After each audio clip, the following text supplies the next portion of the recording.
Assalamualaikum warahmatullahi wabarakatuh. Bismillah, alhamdulillah, assalatu wassalamu ala sayyidina wa mawalah wa ala alihi wa sahbihi wassalim. Para pemirsa yang dimuliakan oleh Allah subhanahu wa ta'ala, masih bersama saya Hasna Masrurah dalam kajian fikih perempuan, dan masih membahas tentang hal-hal yang harus dilakukan oleh seorang wanita ketika datang dan berhentinya haid. Pemirsa yang dirahmati oleh Allah, perlu kita ketahui bahwasanya hal-hal yang patut diperhatikan oleh seorang wanita yang sedang haid itu adalah ada beberapa hal. Di antaranya, yang pertama adalah sunnah tidak memotong kuku, tidak memotong rambut, dan lain-lain dari anggota badan ketika dalam keadaan haid atau nifas. Karena ada keterangan kelak di akhirat anggota badan yang belum disucikan itu akan kembali ke pemiliknya ketika masih dalam keadaan jinabat atau belum disucikan. Akan tetapi bila sudah terlanjur rambut atau kuku itu dipotong, maka wajib dibasuh, atau yang wajib dibasuh itu adalah tempat atau bekas anggota yang dipotong, bukan potongan dari anggota itu. Misalnya kita dalam keadaan haid, kemudian kita terlanjur memotong kuku kita, itu yang dibasuh bukan potongan daripada kuku ini, bukan yang terpotong, tapi yang dibasuh adalah bekas potongan. Jadi yang dibasuh adalah pucuk daripada jari-jari kita. Kemudian saat darah berhenti, wanita diperbolehkan mulai niat melaksanakan puasa sekalipun belum mandi. Karena apa? Karena haramnya puasa disebabkan haid, bukan disebabkan karena hadas. Jadi ketika kita dalam posisi bulan Ramadan seperti ini, terus kita maghrib suci, seumpama kita langsung niat, meskipun kita belum suci, belum mandi besar, kita sudah diperbolehkan untuk niat berpuasa. Karena tadi sudah dijelaskan bahwasanya haramnya puasa itu disebabkan karena mengalirnya darah haid, bukan karena hadas. Berbeda dengan sholat, sebab penghalangnya adalah hadas.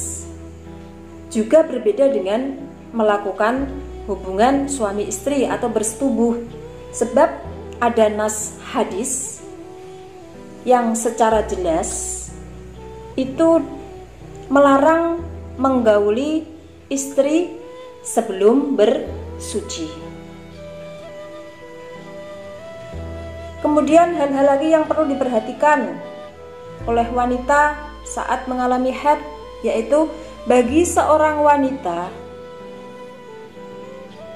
yang darah haidnya itu berhenti dan belum sempat mandi, jika ingin tidur, makan, atau minum, itu disunahkan membersihkan farjinya, kemudian melakukan wudhu.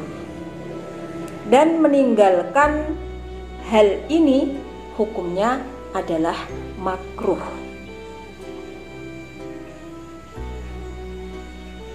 Hal lain yang seharusnya diperhatikan lagi bagi orang yang sedang haid adalah biasanya menjelang atau saat akan mengalami haid itu wanita mengalami gangguan kesehatan.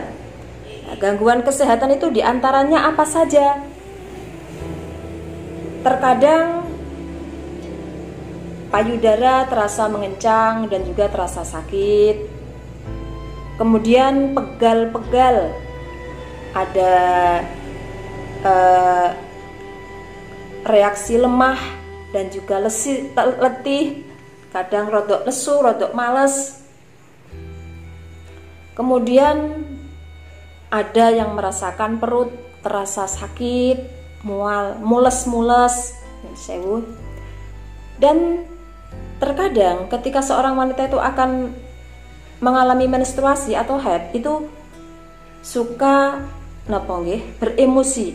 Emosinya itu emosi tingkat tinggi, moro-moro cepet jengkel, seperti itu.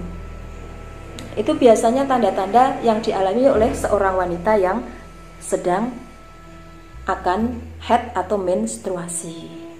Namun terkadang tanda-tanda tersebut juga tidak terjadi pada setiap wanita.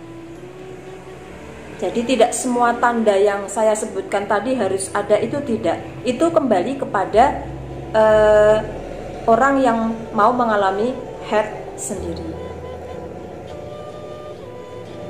Hal-hal tersebut, hal-hal di atas tadi seperti payudara mengencang, pegal-pegal, terasa lemah, kadang sering emosi, kadang suka perutnya itu rodok sakit gimana. Nah, hal-hal semacam itu tidak perlu ditanggapi secara berlebihan, sebab itu hanyalah dampak dari keluarnya darah secara wajar. Biasanya hal-hal di atas itu akan hilang di saat berhentinya darah haid. Bahkan terkadang kejadian-kejadian yang sebelum haid itu hanya berlangsung sebentar saja. Seperti itu yang perlu kita ketahui, hal-hal ketika seorang wanita mau menghadapi haid atau menstruasi. Ada kurang lebihnya mohon maaf yang sebesar-besarnya. Saya Hasna Masrurah, mohon maaf ketika ada tutur kata ataupun perkataan saya yang kurang sopan yang saya sampaikan kepada pemirsa yang dimuliakan oleh Allah. Saya pribadi mohon maaf yang sebesar-besarnya. Ampun supai, like, komen, ugi subscribe pun. Kula tenggo. Wassalamualaikum warahmatullahi wabarakatuh.